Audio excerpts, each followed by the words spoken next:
यही है कुरुक्षेत्र का वो मैदान जहां आज से हजारों साल पहले महाभारत का युद्ध हुआ था।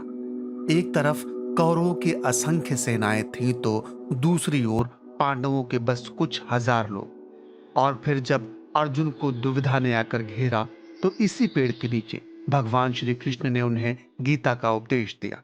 इस जगह का नाम है ज्योतिसर और ये हरियाणा के कुरुक्षेत्र में है।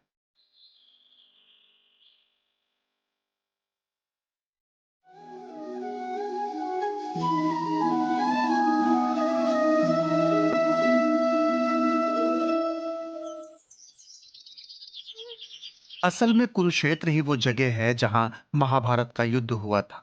पहले ये जगह एक मैदान हुआ करती थी, लेकिन धीरे धीरे आबादी बढ़ने लगी और पहले इंसानी बसावट, फिर एक गांव और गुजरते वक्त के साथ ये जगह एक शहर के रूप में तब्दील हो गई।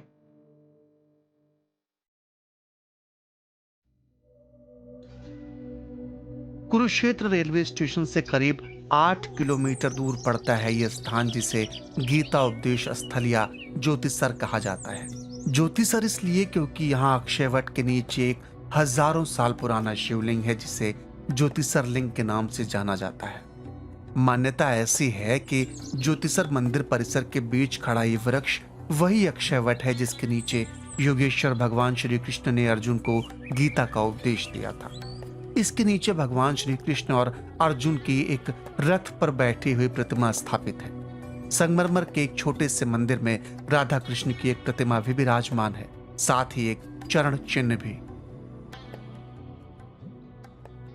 इस वृक्ष की जटाएं भूमि में जाकर ढेर सारी नई शाखाओं का निर्माण कर चुकी हैं। यह अकेला वृक्ष स्वयं में ही एक छोटा सा जंगल बन चुका है। यह वृक्ष किसी समय में इतना विशाल हुआ करता था कि इस वृक्ष के आसपास के जो वृक्ष हैं वो भी इसी का हिस्सा हुआ करते थे, लेकिन अब इसको काट दिया गया है और अब यह वृक्ष अपने मूल स्वरूप के साथ ही बाकी वृक्षों के रूप में भी विद्यमान है। यहाँ आने वाले श्रद्धालु इस वृक्ष की परिक्रमा करते हैं और भगवान श्री कृष्ण को नमन करते हैं। इस जगह पर खड़े होने के बाद हमें यह एहसास हुआ कि ज्योतिसर मंदिर के परिसर में खड़ा ये वट वृक्ष शायद महाभारत के उस युद्ध का इकलौता जीवित साक्षी है।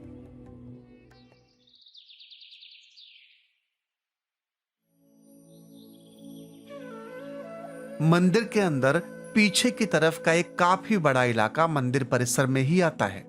वट वृक्ष से थोड़ा आगे बढ़ने पर इसी परिसर में भगवान श्री कृष्ण के विराट स्वरूप की एक विशाल प्रतिमा स्थापित है, जो कि देखने में बेहद सुंदर और भव्य मालूम पड़ती है।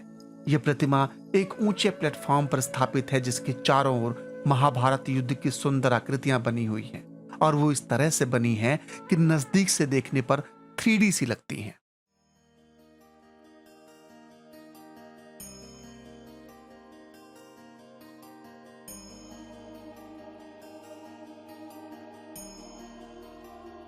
अगर बात करें ज्योतिसर के इस पूरे परिसर की तो ये जगह कुरुक्षेत्र रेलवे स्टेशन से करीब 8 किलोमीटर दूर एक छोटे से बाजार के बीच में है। मंदिर के सामने की तरफ रास्ते के दोनों ओर खिलौने, किताबें और प्रसाद वगैरह की दुकानें लगी हुई हैं, जिनके पीछे लोहे की फेंसिंग है और उसके अंदर है संगमरमर के पत्थरों का बना मंदिर का मुख्य द्वार। इसी द्वार के आगे हमने अपने जूते चप्पल उतारे और संगमरमर की कुछ सीढ़ियों पर चढ़कर मंदिर में प्रवेश किया। अंदर प्रवेश करते ही दोनों तरफ 2 विशाल बरगद के पेड़ हैं, जिनके नीचे श्रद्धालुओं को चंदन वगैरह लगाने वाले लोग बैठे मिल जाते हैं। हमने थोड़ी देर इन पेड़ों की छांव में आराम किया और उसके बाद आगे बढ़े। यहाँ से आगे बढ़ने पर मंदिर के ठीक बीचों बीच में एक विशाल तालाब बना हुआ है जिसमें दूर दराज से आने वाले श्रद्धालु स्नान करते हैं। इस कुंड के दाईं ओर ढेर सारे छोटे बड़े मंदिर हैं, जिसमें आगे की तरफ एक हनुमान जी की मूर्ति है, उसके बगल में एक शिवलिंग है और उसके बाद छोटे छोटे कमरों के अंदर कई सारे देवी देवताओं की मूर्तियां और महाभारत की झांकियां बनी हुई हैं।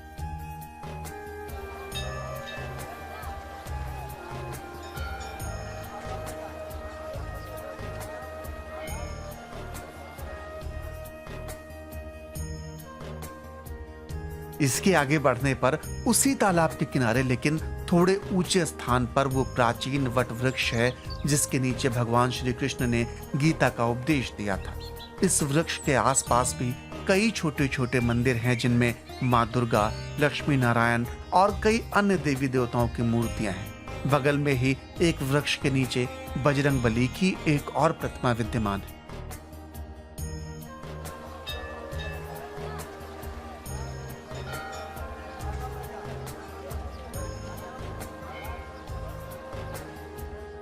इस स्थान से नीचे उतरने के बाद हम थोड़ा और आगे बढ़े। यहाँ पर भगवान कृष्ण के विराट स्वरूप को दर्शाती वो प्रतिमा विद्यमान है जिसके बारे में हमने आपको पहले बताया था। ज्योतिसर मंदिर या फिर यूं कहें कि गीता उपदेश स्थल का ये परिसर अपने आप में काफी बड़ा है। इसके चारों तरफ 7-8 फीट ऊंची चहारदीवारी है। विशाल तालाब इस परिसर के ठीक बीचों बीच है जो कि काफी लंबाई में बना हुआ है। तालाब के सामने की तरफ मंदिर का प्रवेश द्वार है, दाईं ओर मंदिरों की श्रृंखला और वट वृक्ष है और तालाब के पीछे की तरफ है भगवान कृष्ण के विराट स्वरूप की प्रतिमा।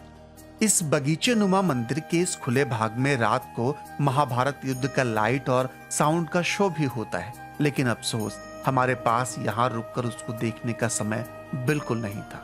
और अब अगर बात करें मंदिर परिसर के बाईं तरफ के हिस्से की, तो इस हिस्से में एक छोटा सा पुल है जिसके दूसरी तरफ विश्राम करने के लिए एक छतरीनुमा स्थान बना हुआ है, जिसके पीछे एक स्टेडियम जैसा मैदान है। साथ ही महाभारत अनुभव केंद्र और महाभारत कालीन संग्रहालय भी है, लेकिन ये हिस्सा अभी भी निर्माणाधीन है, इसीलिए इन हिस्सों को कम ही खोला जाता है।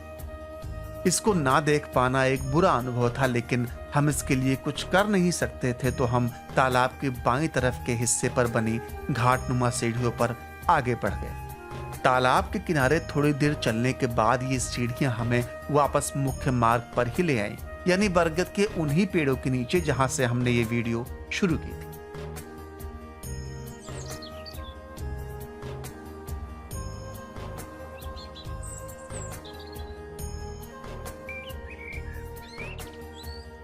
महाभारत कालीन कुरुक्षेत्र के इस मैदान में अब एक पूरा नगर बस चुका है। कहीं भी कोई ऐसी जगह नहीं बची है जिसे हम महाभारत के युद्ध का मैदान या कुरुक्षेत्र का मैदान कह सकें। ज्योतिसर ही एकमात्र ऐसा स्थान है जो महाभारत के युद्ध और गीता के ज्ञान से जुड़ा हुआ है और अभी भी संरक्षित है। कुछ सालों पहले तक इस जगह की हालत भी कुछ खास अच्छी थी नहीं, लेकिन हरियाणा में भाजपा सरकार के आने के बाद इस पर थोड़ा सा ध्यान दिया गया और इस धार्मिक और ऐतिहासिक स्थल का कायाकल्प शुरू करवाया गया। महाभारत अनुभव केंद्र व महाभारत संग्रहालय जैसे कुछ बड़े प्रोजेक्ट अभी भी अनवरत रूप से चल ही रहे हैं, जो शायद आने वाले कुछ दिनों में श्रद्धालुओं के लिए खोल दिए जाएंगे। आज की वीडियो में बस इतना ही। उम्मीद है आपको ये वीडियो पसंद आया होगा। वीडियो का कौन सा हिस्सा आपको सबसे अच्छा लगा कमेंट में बताएं।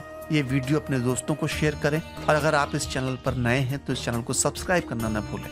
मिलते हैं किसी और वीडियो में। धन्यवाद।